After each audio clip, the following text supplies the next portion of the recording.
الحمد لله وكفى وسلام على عباده الذين اصطفى أما بعد فأعوذ بالله من الشيطان الرجيم بسم الله الرحمن الرحيم يا أيها الذين آمنوا اتقوا الله وكونوا مع الصادقين سبحان ربك رب العزة عما يصفون وسلام على المرسلين والحمد لله رب العالمين اللهم صل على سيدنا محمد وعلى آل سيدنا محمد وبارك وسلم اللهم صل على سيدنا محمد وعلى آل سيدنا محمد وبارك وسلم اللهم صل على سيدنا محمد وعلى آل سيدنا محمد وبارك وسلم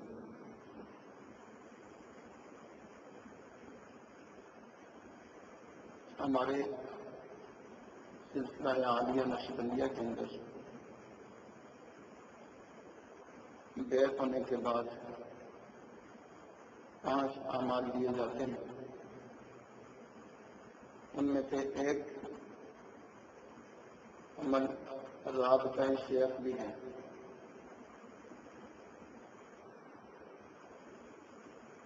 یعنی دین سیکھنے اور تربیت حاصل کرنے کے لیے اپنے شیخ سے وقتاً فوقتاً رابطہ رکھا جائے، اپنے حالات سے آگاہ کیا جائے تاکہ انسان کا تزکیہ اور تربیت ہو سکے.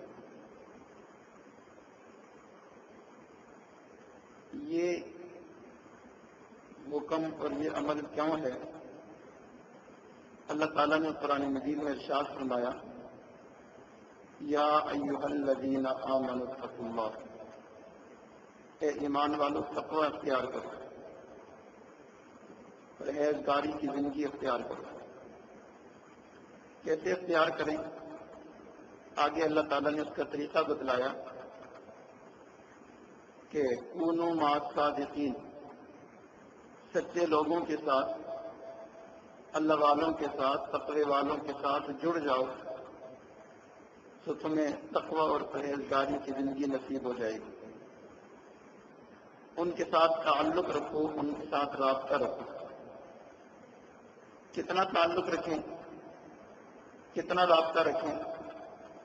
مفسرین نے لکھا ہے خالقوہم لتکونوا مثلہم، اتنا ان کے ساتھ تعلق رکھو، اتنا رابطہ رکھو، اتنا ان کے ساتھ جڑو کہ تم ان کے رنگ میں رنگ جاؤ. ایک بات یہ ذہن میں رکھیں کہ یہ بات لوہے کی لکیر ہے کہ تقوی، پرہیزگاری اور عملی زندگی یہ اللہ والوں کی نظر سے ہی آ سکتی ہے. یہ بات لوہے کی لکیر ہے کہ اگر کوئی بندہ تقوی، پرہیزگاری کی زندگی اختیار کرنا چاہے، عملی زندگی اختیار کرنا چاہے، عمل کو اپنی زندگی میں لانا چاہے تو اللہ والوں کی نظر کے بغیر، اللہ والوں کی صحبت کے بغیر، اللہ والوں سے رابطہ رکھے بغیر یہ حاصل نہیں ہو سکتا. نہ کتابوں سے، نوازوں سے، نظر سے پیدا، نہ کتابوں سے، نوازوں سے، نظر سے پیدا، دین ہوتا ہے اللہ والوں کی نظر سے پیدا. کسی عارف کا قول ہے لا دین الا بالعلم، علم کے بغیر دینداری نہیں،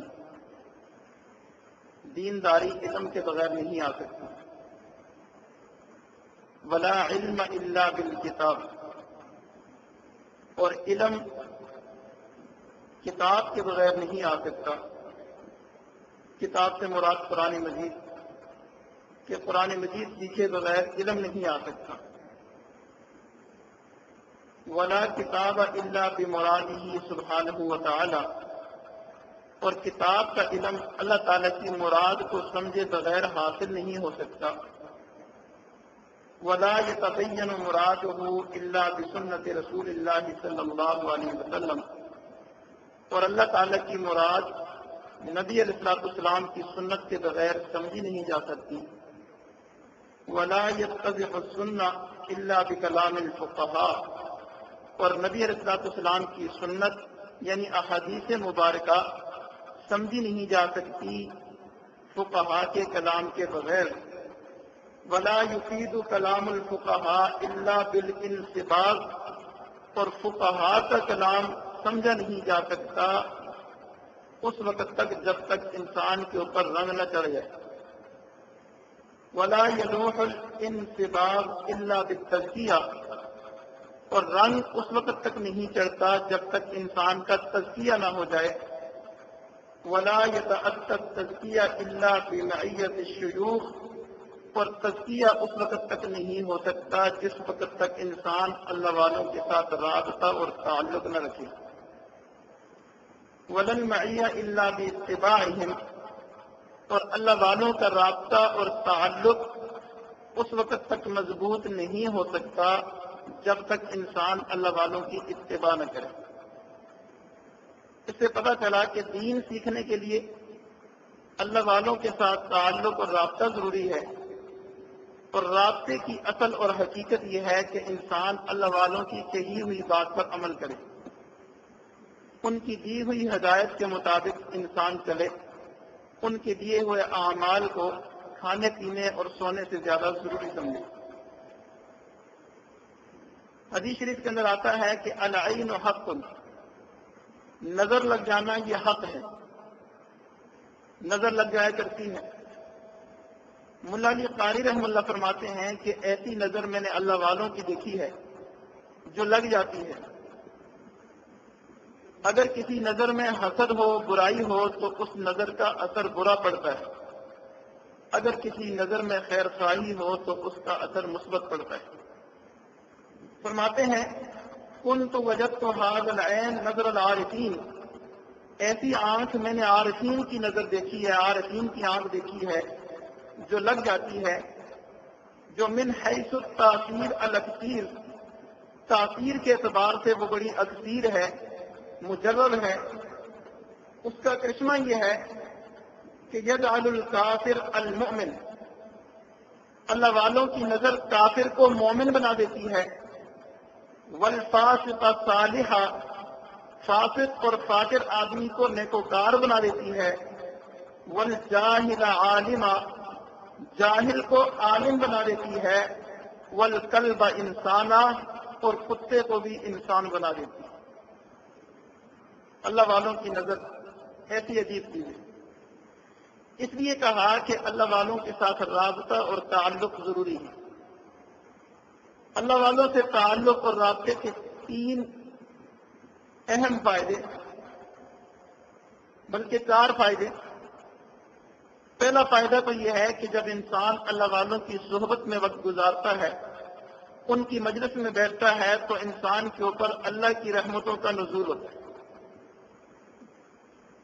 جیسے یہ پنکھا چل رہا ہو، چلایا تو کسی ایک آدمی کے لیے کہ اسے ہوا لگے، لیکن پاس بیٹھے ہوئے سب لوگوں کو ہوا لگتی ہے. اللہ والوں پہ ہر گھڑی اللہ تعالیٰ کی رحمتوں اور تجلیات کا نزول ہوتا ہے. تو جو لوگ ساتھ بیٹھے ہوتے ہیں، قریب بیٹھے ہوتے ہیں، انہیں بھی ان تجلیات اور ان رحمتوں اور ان برکتوں کا مشاہدہ ہوتا ہے اور ان کی برکات حاصل ہوتی ہیں. دوسری چیز، جب انسان اللہ والوں کی صحبت میں جاتا ہے، اللہ والوں کی مجلس میں بیٹھتا ہے، ان کی بات سنتا ہے، تو انسان کے اوپر اپنے عیوب کھلتے ہیں، اپنے رذائل کھلتے ہیں، اپنی کمزوریاں کھلتی ہیں، اور پھر انسان اپنی ان کمزوریوں کو ٹھیک کرنے کی کوشش کرتا ہے، ان کی اصلاح کی کوشش کرتا ہے. اور تیسری بات یہ ہے کہ جب انسان اللہ والوں سے تعلق اور رابطہ رکھتا ہے تو اللہ والے جب دعائیں کرتے ہیں تو اپنے تمام متعلقین کے لیے دعائیں کرتے ہیں. تو گویا جو بندہ اللہ والوں سے رابطہ تعلق رکھتا ہے اس کے لیے بھی وہ دعائیں شامل ہو جاتی ہیں اور اس کا بھی ان دعاؤں میں حصہ بن جاتا ہے۔ جس نے اللہ والوں سے تعلق رکھا گویا اس نے اپنے لیے ایک دعا خانہ کھول لیا۔ اور چوتھا فائدہ یہ ہے کہ جب انسان اللہ والوں کی صحبت میں وقت گزارتا ہے تو یہ انسانی فطرت ہے نقل صفات کی کہ ایک طبیعت سے صفات دوسری طبیعت میں دوسری وجود میں منتقل ہوتی ہے۔ تو اللہ والوں کی وہ خاص صفات پاس بیٹھنے والے تمام دوستوں کے سینوں میں بھی منتقل ہو جاتی ہے۔ اللہ والوں سے کیسے رابطہ رکھیں؟ روحانی رابطہ رکھیں، مادی اور ظاہری رابطہ نہ رکھیں۔ مطلب یہ ہے کہ اللہ والوں کے ساتھ ہمارا تعلق اس لیے ہے کہ ہم بھی اللہ والے بن گئے۔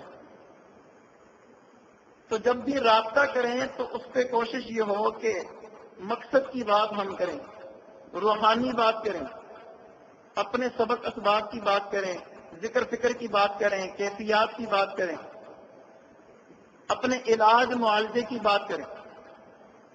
کئی دوستوں کو دیکھا ہے کہ وہ اللہ والوں سے رابطہ اور تعلق رکھتے ہیں، کاروبار کا مشورہ کرتے ہیں، شادی کا مشورہ کرتے ہیں، گھریلو معاملات کا مشورہ کرتے ہیں، کسی مصیبت پریشانی میں پھنس جاتے ہیں تو وہاں مشورہ کرتے ہیں، سر میں پیٹ میں درد ہو جاتا ہے تو اس کے لیے دم درود کرواتے ہیں اور اپنی پریشانیوں کے لیے دعائیں کرواتے ہیں، لیکن کبھی وہ اپنی دل اور نفس کی اصلاح کی بات نہیں کرتے۔ تو اللہ والوں سے جو ہمیں رابطہ رکھنا چاہیے تھا وہ تو حاصل نہ ہوا۔ اللہ والوں سے جو رابطہ رکھنا چاہیے تھا اس کے مطابق اگر ہم رابطہ رکھیں گے تو تب ہمیں فائدہ ہوگا۔ جیسے کہ ڈاکٹر اور مریض کا آپس میں تعلق ہوتا ہے کہ مریض اپنی بیماری ڈاکٹر کو وقتاً فوقتاً بتاتا ہے اور ڈاکٹر اس کی بیماری کی نوعیت سے دعا کو تبدیل کرتا رہتا ہے۔ بالکل اسی طرح شیخ اور سالک کا تعلق ہوتا ہے کہ سالک اپنی بیماریاں اور اپنے عیوب اپنے شیخ کو بتاتا رہتا ہے اور شیخ اس کی طبیعت کے مطابق نسخے تجویز کرتے رہتے ہیں۔ جب بھی ہم اپنے شیخ سے رابطہ کریں تو کوشش یہ ہو کہ کچھ نہ کچھ محنت کر کے رابطہ کریں۔ ہر ملاقات میں یہی بات نہ ہو کہ حضرت نازے ہو جاتے ہیں، حضرت فکر نہیں ہو رہا، پھر کیا ہو رہا ہے؟ صرف کھانا اور سونا ہی کام ہے۔ ہر ملاقات میں یہ آسان کام دیکھا ہوا ہے کہ بس یہ کہہ دینا حضرت معمولات نہیں ہو رہے، تو پھر حضرت کیا کریں؟ آپ کی جگہ پہ حضرت بیٹھ کے معمولات کریں۔ معمولات تو خود کرنے پڑتے ہیں، تو کچھ نہ کچھ کر کے شیخ سے رابطہ کریں تاکہ شیخ کا دل خوش ہو اور شیخ آپ کو آگے بڑھائیں، کچھ محنت کر کے دکھائیں۔ محنت تو خود کرنی ہوتی ہے۔ اللہ والوں کے پاس کوئی ڈرم تو ہے نہیں کہ اٹھا کر اس میں بھگو کر نکال دیں تو ہم بھی اللہ والے بن جائیں، رنگ میں رنگ جائیں، ایسی بات نہیں ہے۔ اور اگر بالفرض کچھ کر نہیں سکتے، محنت نہیں ہو رہی، تو اپنی اس کمی اور کوتاہی کا احساس ہو، ندامت ہو، پریشانی ہو، اللہ والوں کو فون کریں، رابطہ کریں تو یہ دعا کروائیں کہ حضرت میں مشکل میں پھنسا ہوں، مجھ سے اعمال نہیں ہو رہے، میرے لیے دعا فرما لیں۔ اس احساس اور ندامت کے ساتھ رابطہ کریں۔ دعا کروائیں گے، اللہ والے دعا کریں گے، شیخ دعا کریں گے تو اللہ تعالیٰ آپ کے لیے آسانی کا معاملہ فرما دیں گے۔ اور رابطے کے اندر موقع محل کی مناسبت بھی ضروری ہوتی ہے۔ یہ نہیں کہ ہر وقت رابطے کا کہہ دیا تو ہر وقت شیخ کے سر پہ سوار ہو جانا۔ بندہ دیکھے کہ فرصت کے اوقات ہیں یا نہیں ہیں، فراغت کے اوقات ہیں یا نہیں ہیں، اپنے کسی کام میں مشغول تو نہیں ہے۔ ایسے وقت میں شیخ کے پاس حاضر نہ ہوا جائے کہ جس میں طبیعت پر گرانی ہو۔ اس مزاج کو، طبیعت کو دیکھتے ہوئے ایسے وقت میں حاضر ہوا جائے کہ طبیعت کے اوپر کوئی اکتاٹ اور گرانی نہ ہو۔ ٹیلی فون کے معاملے میں عام مشائخ کا تو وقت متعین ہوتا ہے کہ فلاں وقت سے فلاں وقت تک ہم کال سنیں گے، اس کے علاوہ نہیں سنیں گے، لیکن ہمارے حضرتی دامت برکاتہم کا اور ان کے خلفاء کا طرز طریقہ یہ ہے کہ ٹیلی فون کرنے والے دوستوں کو عمومی اجازت دی ہوئی ہے کہ آپ جس وقت چاہیں، آدھی رات میں چاہیں، دن میں چاہیں، صبح چاہیں، شام چاہیں، ہر وقت فون کر لیں۔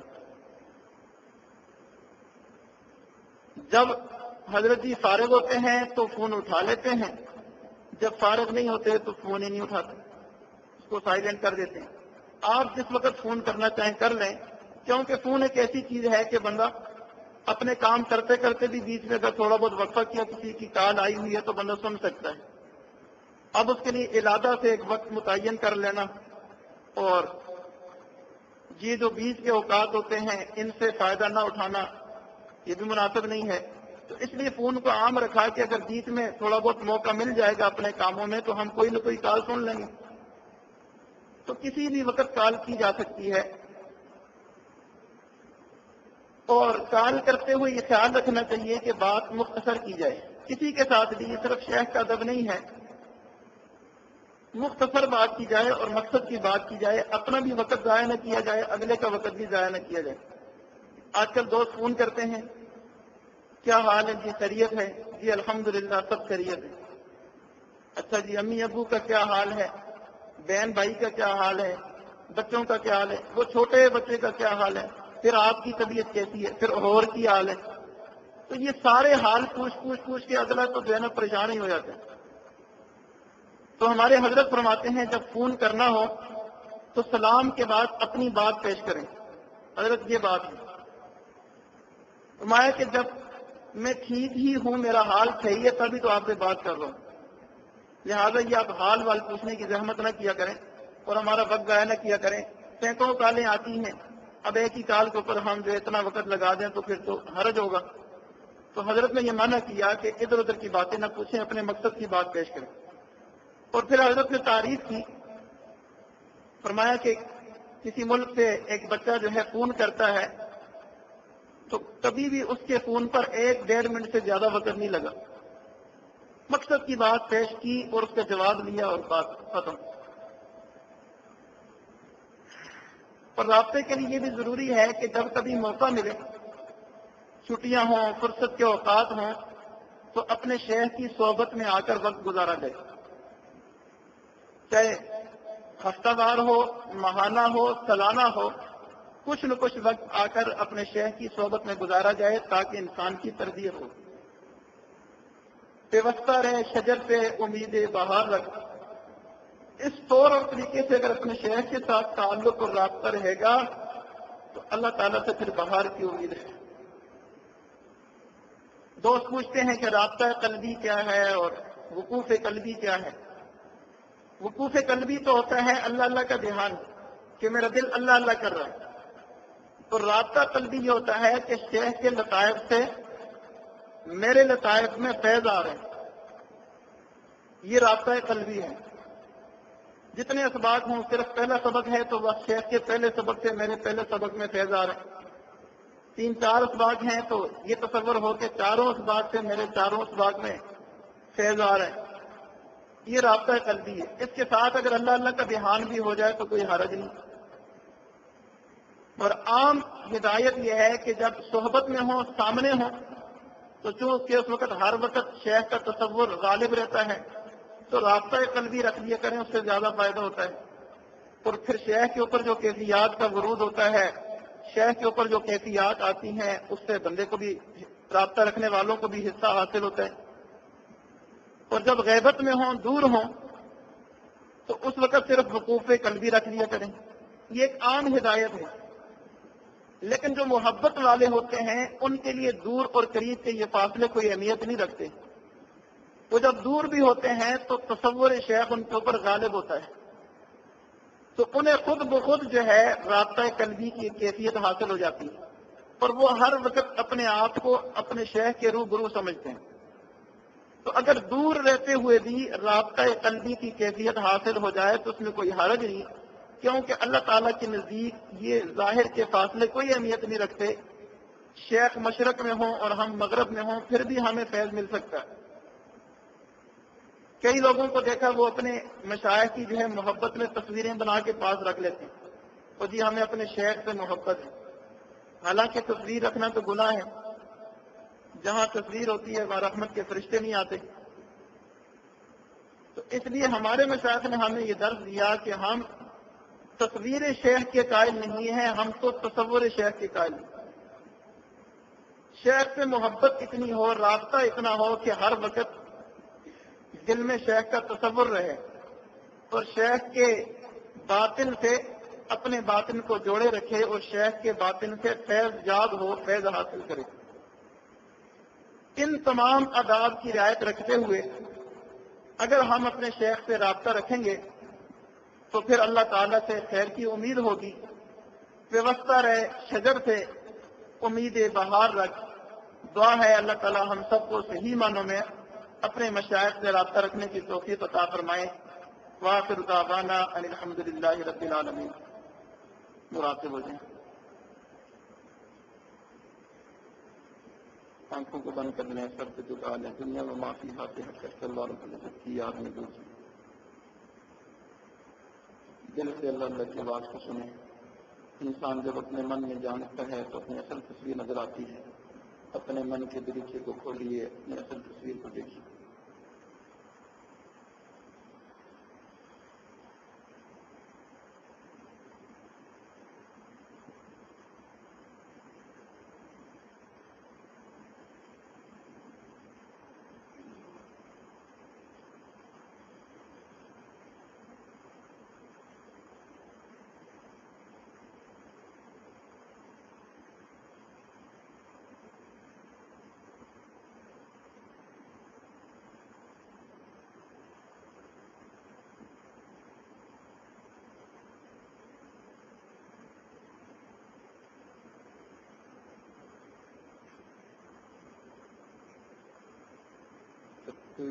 کس کے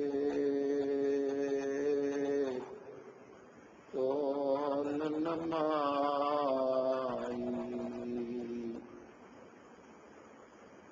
حقیقت کے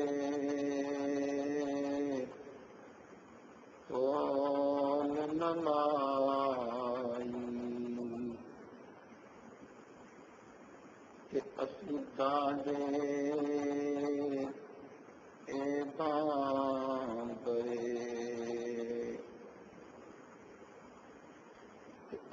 دادے اے بابرے حقیقت کے تول نمائی گر آیا دی لاج تانو گر آیا دی لاج تانو غلام فریدا پلے عیب ہزاراں غلام فریدا پلے عیب ہزاراں کہ کوئی کس پہ مان کرے کہ نہ کرو کرے کرے کہ نہ کرو کرے کرے نام سونی کہ نہ پلے نام سونی کہ نہ پلے کہ میں سائنوں کہ مناواں کہ میں سائنوں کہ مناواں کہ میں اللہ کہ مناواں چارے لڑ میرے چکلا نکلے چارے لڑ میرے چکلا نکلے تیرا لڑ میں مل مل دھواں تیرا لڑ میں مل مل دھواں صابن تھوڑا تے میل گلیری صابن تھوڑا تے میل گلیری غلام فریدا کوئی بس نہ چلتا غلام فریدا کوئی بس نہ چلتا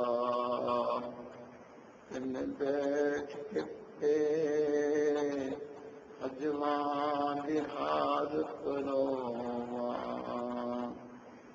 میں اجوان دے آر کرو تکڑی کٹ کے تول نمائی اسی ڈالے اے بامبرے گھر آیا دی لاج سانو گھر آیا دی لاج سانو تکڑی کٹ کے تول نمائی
اللہ لا الہ الا اللہ اللهم صل على سيدنا محمد وعلى آل سيدنا محمد وبارك وسلم ربنا ظلمنا أنفسنا وإن لم تغفر لنا وترحمنا لنكونن من الخاسرين ربنا هب لنا من أزواجنا وذرياتنا قرة أعين واجعلنا للمتقين إماما ربنا لا تدع لنا ذنبا إلا غفرته ولا هما إلا فرجته ولا دينا إلا قضيته ولا حاجة من حوائج الدنيا والآخرة هي لك رضا إلا قضيتها يا أرحم الراحمين. اللهم إنا نسألك حبك وحب من يحبك وحب عمل يقربنا إلى حبك. اللهم اجعل حبك أحب إلي من نفسي ومن أهلي ومن الوارث الوارث. ربنا تقبل منا إنك أنت السميع العليم وتب علينا إنك أنت التواب الرحيم بفضلك وكرمك يا أرحم الراحمين. رب کریم تم تیرے عاجز مسکین بندے ہیں. رب کریم تجھ سے تیرے فضل کے اللہ طلبگار ہیں. رب کریم ہم فقیروں کے ساتھ فضل کا معاملہ فرما لیجیے, اپنی مہربانی کا معاملہ فرما لیجیے, کرم کا معاملہ فرما لیجیے, رحمت کا معاملہ فرما لیجیے, مغفرت کا معاملہ فرما لیجیے. رب کریم اپنی ستاری کا معاملہ کر لیجیے, غفاری کا معاملہ فرما لیجیے. رب کریم تو کریم آتا ہے, اپنی کریمی کا معاملہ فرما لیجیے. رب کریم تو نعم الوکیل ہے, میرے مولا ہمارا کارساز ہو جا. رب کریم تو ہمیں کافی ہے. رب کریم ہمارے لیے کافی ہو جائیے. رب کریم اپنے تمام ناموں کی برکات ہمیں عطا فرما دیجیے. اپنے تمام ناموں کی برکات ہمیں عطا فرما دیجیے. اپنے تمام صفات کی برکات ہمیں عطا فرما دیجیے. رب کریم ہم فقیروں کے ساتھ خیر کا معاملہ فرما لیجیے. رب کریم یہ دوست اخبار کر اپنے گھر بار کو چھوڑ کر تیرے در پہ آئے بیٹھے ہیں. رب کریم تجھ سے تیری رضا کے طلبگار ہیں. رب کریم ہم اپنی کوتاہیوں پر, غفلتوں پر, گناہوں پر نادم ہیں. رب کریم ہمارے ساتھ تمام گناہوں کو معاف کر دیجیے. رب کریم جو جان بوجھ کر کیے وہ بھی معاف کر دیجیے.